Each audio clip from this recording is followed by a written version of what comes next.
कहानी की शुरुआत एक बेबस और गरीब लड़के शिन से होती है, जो एक गुलाम परिवार में पैदा हुआ है और किस्मत ने उसे बचपन से ही जंजीरों में जकड़ दिया है, जहां कुछ बेरहम लोग उसे पकड़कर जबरदस्ती गुलामी करवाने के लिए ले जा रहे होते हैं। लेकिन इसी दौरान उसकी नजर अचानक जनरल वॉन की ताकतवर आर्मी पर पड़ती है और उस महान योद्धा को देखकर शिन की आंखों में जुनून की एक चिंगारी जल उठती है, क्योंकि वह भी एक दिन उसी की तरह महान योद्धा बनना चाहता है। लेकिन हकीकत इससे बिल्कुल उलट होती है, क्योंकि जिस आदमी ने उसे खरीदा होता है वह बेहद क्रूर होता है, जो पहले ही दिन उससे ऐसे काम करवाता है जो उसे आते तक नहीं और जरा सी गलती पर उसे बेरहमी से पीटता है। उसी घर में शिन की मुलाकात रॉकी नाम के एक और गुलाम बच्चे से होती है, जो पहले से ही वहाँ काम कर रहा होता है और वही उसे काम सिखाता है। फिर एक दिन शिन रॉकी से कहता है कि एक दिन वह इस कैद से जरूर भागेगा। तब रॉकी उसे सच्चाई बताते हुए कहता है कि गुलाम होना ही उनकी किस्मत है और यहाँ से भागना लगभग नामुमकिन है, लेकिन अगर वह तलवार उठाना सीख जाए तो शायद वह अपनी किस्मत खुद लिख सकता है। यह सुनकर शिन के अंदर का जोश और भी भड़क उठता है और फिर एक दिन लकड़ी लाने के बहाने दोनों जंगल में रुक जाते हैं, जहां रॉकी उसे तलवारबाजी की ट्रेनिंग देता है और बताता है कि एक महान योद्धा बनने के लिए उसे हजारों बार अभ्यास करना होगा। इसके बाद दोनों रोज छुप कर जंगल में जाकर कड़ी मेहनत और लगातार प्रैक्टिस करते हैं और देखते ही देखते कई साल गुजर जाते हैं। अब रॉकी तलवारबाजी में काफी तेज हो चुका होता है, लेकिन शिन भी किसी से कम नहीं होता और दोनों एक दूसरे को कड़ी टक्कर देते हैं। तभी एक दिन जब वे प्रैक्टिस कर रहे होते हैं तो दूर खड़ा एक रहस्यमयी आदमी उन्हें ध्यान से देख रहा होता है, जिसका नाम शो ऊ है और जो किंग आईसी का खास आदमी है। जब वह उन्हें घूरता है तो शिन गुस्से में उस पर भड़क जाता है, लेकिन असली झटका तो तब लगता है जब शाम को दोनों घर लौटते हैं और देखते हैं कि शोबू पहले से ही उनके मालिक के साथ बात कर रहा है और वह रॉकी को अपने साथ ले जाने आया है। यह सुनकर शिन के दिल पर जैसे वार होता है। उसके बाद रॉकी शिन को कहता है कि उन्होंने साथ में महान जनरल बनने की कसम खाई थी और शिन उसे भरोसा दिलाता है कि वह भी हार नहीं मानेगा। जाने से पहले रॉकी उसे लगातार ट्रेनिंग करने की सलाह देता है और वादा करता है कि वे फिर मिलेंगे। इसके बाद शिन अकेला रह जाता है, लेकिन अपने सपने को जिंदा रखने के लिए वह दिन रात तलवारबाजी की कड़ी प्रैक्टिस करता है और धीरे धीरे पहले से ज्यादा मजबूत और तेज होता जाता है। समय गुजरता है और कई महीने बीत जाते हैं। तभी एक रात अचानक उसे बाहर से अजीब आवाजें सुनाई देती हैं और जब वह बाहर जाकर देखता है तो उसका दिल दहल जाता है, क्योंकि रॉकी बुरी तरह घायल हालत में जमीन पर पड़ा होता है। शिन घबरा जाता है और उससे पूछता है कि उसके साथ क्या हुआ। तब रॉकी बताता है कि किंग के भाई ने गद्दी हासिल करने के लिए बगावत कर दी है और किंग की रक्षा करते हुए उसकी यह हालत हो गई। वह शिन से कहता है कि अब उसका अधूरा सपना वही पूरा करे और इतना कहकर वह उसकी आंखों के सामने दम तोड़ देता है। अपने सबसे करीबी दोस्त की मौत देखकर शिन का दिल टूट जाता है और वह कसम खाता है कि वह उन सभी लोगों से बदला लेकर रहेगा जो रॉकी की मौत के जिम्मेदार हैं, और बिना समय गवाए उसकी तलवार उठाकर वहाँ से निकल पड़ता है। लेकिन रास्ता आसान नहीं होता, क्योंकि थोड़ी दूर जाते ही कुछ लोकल ट्राइब के खतरनाक लोग उसे घेर लेते हैं और उसे लूटने की कोशिश करते हैं, लेकिन वह नहीं जानते कि वो कोई आम लड़का नहीं है। फिर शिन अपनी जबरदस्त स्किल और गुस्से से भरे वारों के दम पर कुछ ही पलों में सभी को हरा देता है और वह से चला जाता है। वहीं दूसरी तरफ किंग का भाई जैक खुद को राजा समझकर जश्न मना रहा होता है, लेकिन अचानक उसे यह चौंकाने वाली खबर मिलती है कि उसने जिसे किंग समझकर मारा था वह असल में उसका हमशक्ल था और असली किंग आईसी अभी भी जिंदा है। इधर शिन उस गुप्त जगह पर पहुंचता है जिसके बारे में रॉकी ने मरने से पहले उसे बताया था, और वहां वह एक ऐसे आदमी को देखता है जो हूबहू रॉकी जैसा दिखता है। दरअसल वही असली किंग आईसी होता है, जो शिन से पूछता है कि क्या तुम ही शिन हो। लेकिन इससे पहले कि शिन कुछ समझ पाता, अचानक वहाँ एक खतरनाक हत्यारा आ जाता है जो किंग आईसी को मारने आया होता है और वह बताता है कि हम शक्ल का खेल खेल कर उन्हें बेवकूफ बनाया गया है, लेकिन अब वह खुद किंग को खत्म करेगा। यह सब सुनकर शिन को सच्चाई का पता चलता है कि उसका दोस्त रॉकी असल में किंग का हमशक्ल था, जिसे उसकी जगह बलि चढ़ा दिया गया। यह जानकर शिन के अंदर गुस्से का ज्वालामुखी फट पड़ता है और वह बिना देर किए उस हत्यारे पर टूट पड़ता है। हालांकि वह दुश्मन बेहद ताकतवर होता है और शुरुआत में शिन उसके सामने कमजोर पड़ता दिखता है, लेकिन अपने दोस्त की मौत का बदला लेने की आग उसे हार मानने नहीं देती और वह अपनी पूरी ताकत झोंक देता है और आखिरकार शिन उस हत्यारे को खत्म कर देता है। इसके बाद उसका गुस्सा किंग आईसी की तरफ मुड़ता है और वह उसे मारने के लिए आगे बढ़ता है, लेकिन तभी आईसी उसे रोकते हुए कहता है कि अगर तुमने मुझे मार दिया तो उन सभी लोगों की कुर्बानी बेकार हो जाएगी जिन्होंने मेरी रक्षा के लिए अपनी जान दी, और उनमें तुम्हारा सबसे करीबी दोस्त रॉकी भी शामिल है। फिर शिन गुस्से से भरा हुआ किंग आईसी से कहता है कि मैं पहले उन सभी लोगों से बदला लूंगा जिन्होंने उसके दोस्त की जान ली और उसके बाद तुम्हारा हिसाब करूंगा, इसलिए तुम्हें मेरे साथ ही रहना होगा। तभी अचानक वहाँ लोकल ट्राइब की एक रहस्यमयी लड़की आ जाती है जिसने अजीब सा पोशाक पहना होता है, जिसका नाम सोही होता है। सोही आईसी से कहती है कि वह उन्हें इस खतरनाक जंगल से सुरक्षित बाहर निकाल सकती है, लेकिन बदले में उसे पैसे चाहिए, क्योंकि वह जानती है कि आईसी कोई आम इंसान नहीं बल्कि असली किंग है। मजबूरी में आईसी उसकी बात मान लेता है और तीनों साथ आगे बढ़ने लगते हैं। लेकिन सफर के दौरान शिन को बार बार अपने दोस्त रॉकी की याद सताने लगती है। वह अचानक आईसी पर गुस्सा जताने लगता है और उसे पीटने लगता है, क्योंकि उसे लगता है कि उसके दोस्त की मौत का जिम्मेदार वही है। तब आईसी उसे रोकते हुए सच्चाई बताता है कि रॉकी को पहले से ही पता था कि उसे किस काम के लिए चुना गया है और उसने यह सब अपनी मर्जी से किया था। यहाँ तक कि उसने खुद कहा था कि अगर उसकी मौत भी हो जाए तो उसका दोस्त शिन किंग की रक्षा करेगा। यह सुनकर शिन का गुस्सा धीरे धीरे शांत होता है और वह सोचने लगता है कि रॉकी सच में उस पर कितना भरोसा करता था। आखिरकार वह आईसी पर विश्वास कर लेता है और उसकी मदद करने के लिए तैयार हो जाता है। इसके बाद शिन उससे पूछता है कि अब आगे का क्या प्लान है, तो आईसी बताता है कि शोबू ही उसकी आखिरी उम्मीद है। यह सुनकर तीनों तुरंत उस जगह की ओर निकल पड़ते हैं जहाँ शोबू से मिलने की उम्मीद होती है। लेकिन रास्ता आसान नहीं होता, क्योंकि उन्हें एक ऐसे इलाके से गुजरना पड़ता है जो माउंटेन ट्राइब का क्षेत्र है, जहाँ बाहरी लोगों का जाना सख्त मना है और किंग के राज्य और इस ट्राइब के बीच दुश्मनी भी है। शिन, आईसी और सोही अपने खतरनाक सफर को जारी रखते हुए एक घने बांस के जंगल से गुजर रहे होते हैं। तभी अचानक एक अजीब सा दिखने वाला आदमी उन पर हमला कर देता है, जिसकी शक्ल किसी नशेड़ी जैसी लगती है और उसके पास हथियार के नाम पर सिर्फ जहरीली डांट होती है। उसे देखकर शिन हल्के में लेता है और आत्मविश्वास से कहता है कि इसे तो वह अकेले ही इसे गिरा देगा। लेकिन जैसे ही लड़ाई शुरू होती है, शिन को समझ आ जाता है कि उसने इस दुश्मन को बहुत गलत समझ लिया, क्योंकि वह आदमी दिखने में भले ही कमजोर लगता है, लेकिन उसकी रफ्तार और वार बेहद खतरनाक होते हैं। वह इतनी तेजी से हमला करता है कि शिन को संभलने का मौका तक नहीं मिलता। फिर भी शिन हार मानने वालों में से नहीं होता और आखिरकार उसे हरा देता है। लेकिन इस लड़ाई के दौरान उस आदमी की एक जहरीली डांट शिन को लग जाती है, जिससे उसकी हालत बिगड़ने लगती है। तभी आईसी और सोही तुरंत उसे वहाँ से हटाकर एक सुरक्षित जगह पर ले जाते हैं, जहाँ सोही अपनी समझदारी और जड़ी बूटियों के ज्ञान से उसका इलाज करती है और किसी तरह उसकी जान बचा लेती है। होश में आने के बाद शिन आईसी से पूछता है कि आखिर तुम्हारा भाई तुमसे इतनी नफरत क्यों करता है। तो आईसी बताता है कि दोनों अलग अलग माँ के बेटे हैं और मेरी माँ एक समय रॉयल कोर्ट में डांसर थी। इसी वजह से मेरा भाई मुझे कभी किंग बनने के लायक नहीं मानता और हमेशा उससे जलता है। आईसी यह भी बताता है कि इस पूरे राज्य में सिर्फ शोबू ही एक ऐसा इंसान है जिस पर वह आंख बंद करके भरोसा कर सकता है। अगले ही दिन जब कुछ सैनिक वहाँ पहुँचते हैं तो शिन को लगता है कि दुश्मनों ने हमला कर दिया है, लेकिन असल में वह शोबू ही होता है, जो आईसी को जिंदा देखकर बेहद खुश हो जाता है और देर से आने के लिए माफी मांगता है। वहीं दूसरी तरफ जैक को पहले से ही अंदाजा होता है कि आईसी इतनी आसानी से हार मानने वाला नहीं, इसलिए वह पहले ही अपनी ताकत बढ़ाने के लिए हजारों सैनिकों की सेना तैयार कर चुका होता है। जैक अपनी क्रूरता और सत्ता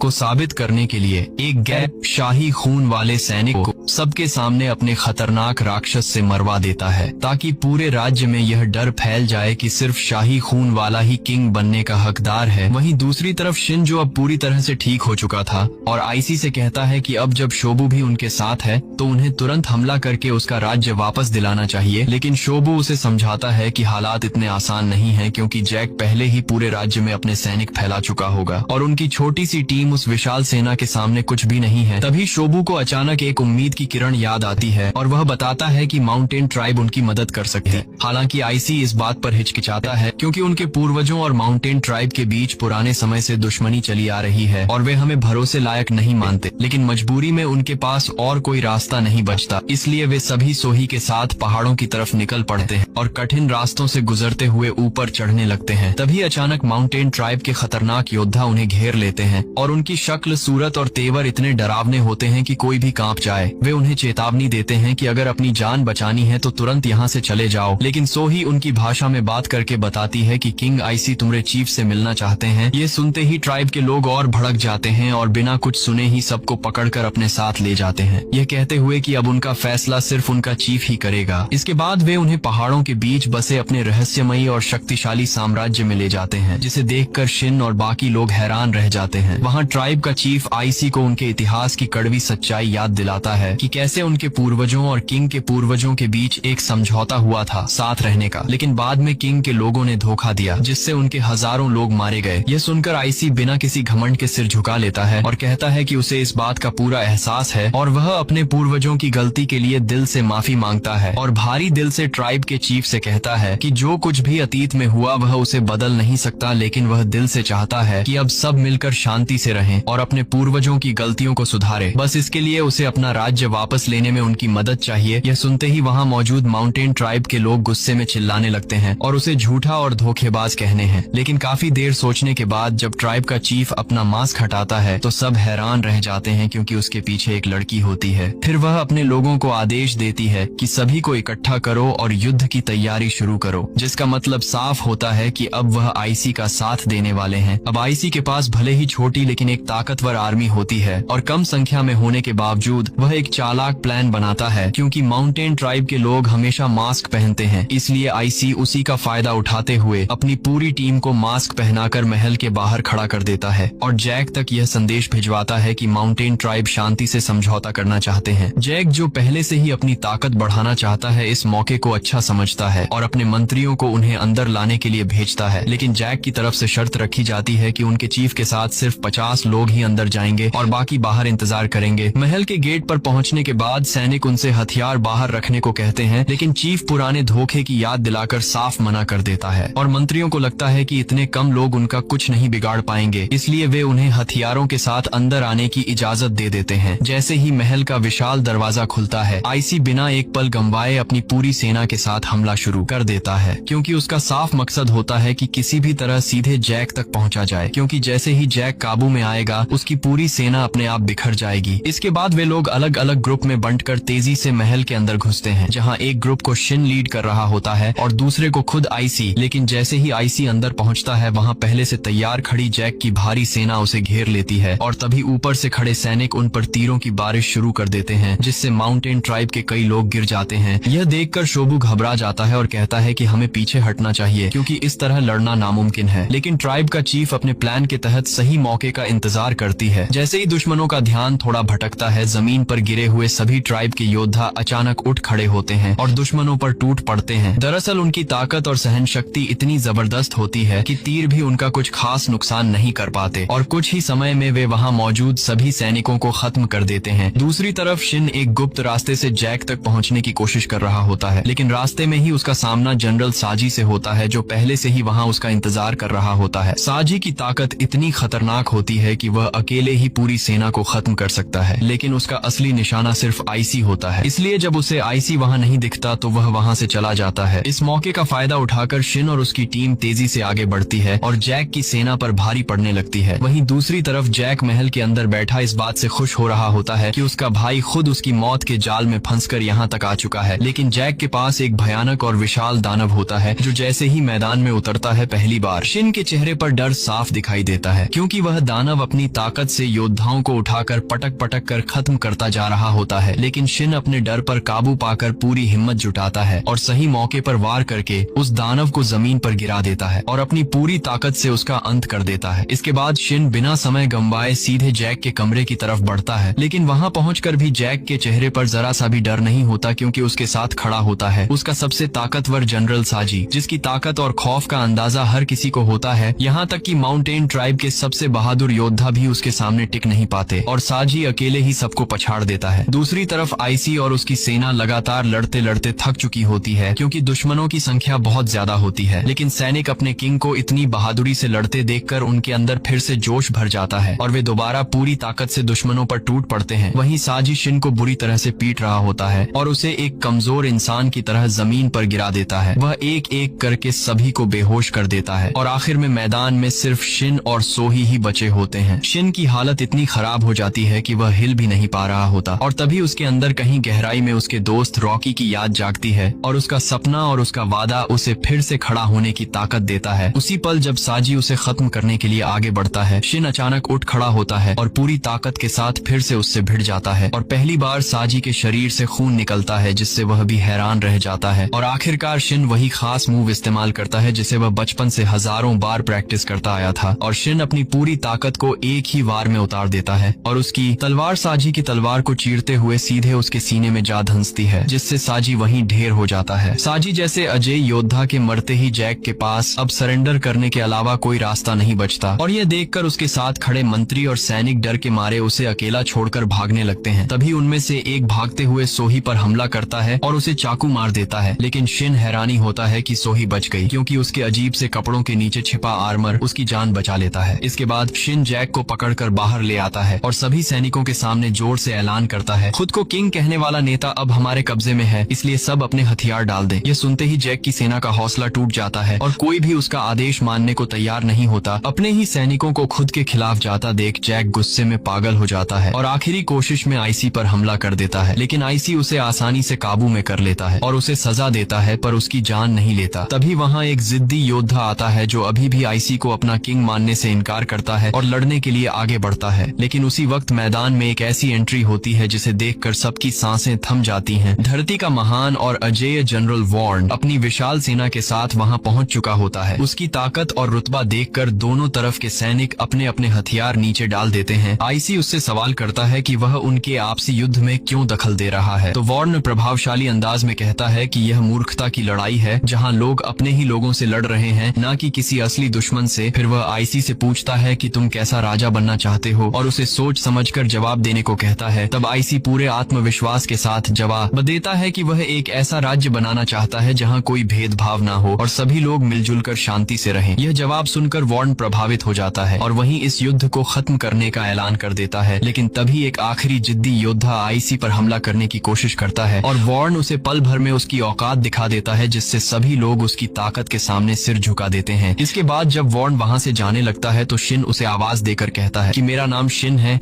और मैं एक दिन इस धरती का सबसे महान जनरल बनूंगा। यह सुनकर वॉर्न हल्की मुस्कान के साथ जवाब देता है कि वह दिन तब साबित करना जब वे दोनों किसी असली युद्ध में आमने सामने होंगे। और इसी के साथ आईसी को उसका राज्य वापस मिल जाता है और यह शानदार कहानी एक जबरदस्त अंत के साथ खत्म होती है।